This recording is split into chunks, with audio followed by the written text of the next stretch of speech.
Fry, science journalist. I've come to the International Water Management Institute in Colombo to talk with Robyn Johnston, who's one of the authors of a new report called Rethinking Agriculture in the Greater Mekong Subregion. Robyn, can you first of all tell us why we need to rethink agriculture in the Greater Mekong Subregion? The region's changing very rapidly in a lot of ways, and there's a number of issues that will impact on agriculture anyway. The first is population growth. It's expected that populations will grow by about 25% by 2050. That's a lot more food that has to be produced, and there's not 25% more land to produce it, so we have to change the way we're thinking about agriculture.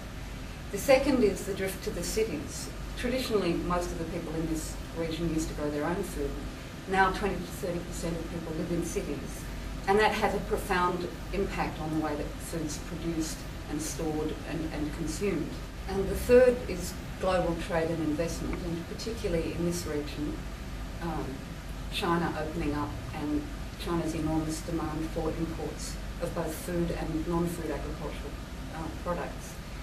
So, for example, China has a huge demand for rubber and is investing very heavily in the development of rubber plantations in northern Laos, in Cambodia and in Myanmar.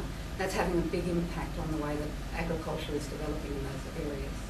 And how about climate change? Is that already affecting the Mekong region at all? Yes, like everywhere else in the world, climate change is starting to have an impact. Temperatures are clearly rising, and there's a trend that means that mean annual temperature will increase by about 1 degree every 30 to 40 years in the region. The impacts on rainfall are much less clear-cut. Rainfall in the region is very variable from year to year anyway, and at this stage there's not any clear trend in those rainfall patterns. So while there's variation, it's not clear that rainfall will either increase or decrease, but there is the possibility that it will be more variable. The third impact of climate change in this region, and one that will in the longer term be possibly the most important, is sea level rise. And we've seen about 30 centimetres of sea level rise over the last 40 years. The expectation is that by 2100 that could be more than a metre. So the initial sea level rise will be quite slow, but in the longer term that could mean that large amounts of productive land will be put at risk. So how can we deliver more food with such rapid changes affecting agriculture in this region? The region has increased its food production very successfully over the last 20 years across a range of sectors, and the sorts of technologies that enable that will continue to be useful. So intensification, growing a second rice crop during the dry season, better use of fertilisers, better use of improved seed varieties. But there is a limit to intensification, and one of the outcomes of the report was the importance of rain-fed agriculture in the region. About 75% of agriculture is rain-fed. While there's the possibility of expanding irrigation into some of those areas, in some of them irrigation will never be technically or economically feasible, so we have to find ways to increase production in the rain-fed areas, and that'll be mainly about improving water management. The other issue that's very important in the region is fisheries. The capture fishery is a hugely important input for both nutrition and the economy in the region. Something like 40 to 80% of protein consumed in the region comes from the inland capture fishery.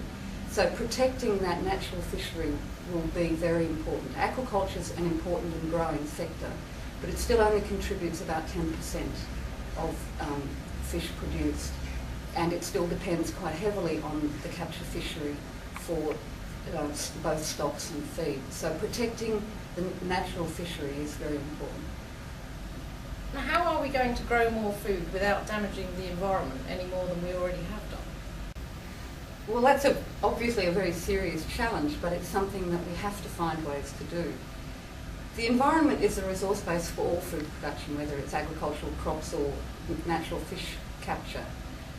So we need to be changing the way we think about agricultural production systems to see them more as an ecosystem and to manage them broadly in that context. So rather than trying to optimise production from a single sector, so for example going for increasing production in rice alone, we need to be making sure that we're balancing things out across both sectors and landscapes and optimising production across the landscape while we're protecting the critical elements of the landscape that provide ecosystem services like mitigation of flooding and provision of clean water supplies. Is this not going to take us rather a long time, and do we have time? It's obviously going to take time because the changes we're looking at are not just changes in agricultural systems, but they're going to involve a degree of social change as well. So it's not going to happen quickly, but it has to happen reasonably quickly because of the pressure of population growth particularly. I think the hopeful thing here is that because climate change in the region is happening at a relatively slow pace, we have a sort of breathing space of 20 to 30 years maybe to reshape agricultural systems into more productive, more resilient systems that will be able to cope with the more extreme change that's expected beyond 2100. Thank you very much, Robyn, for taking the time to talk with us today. Thank you.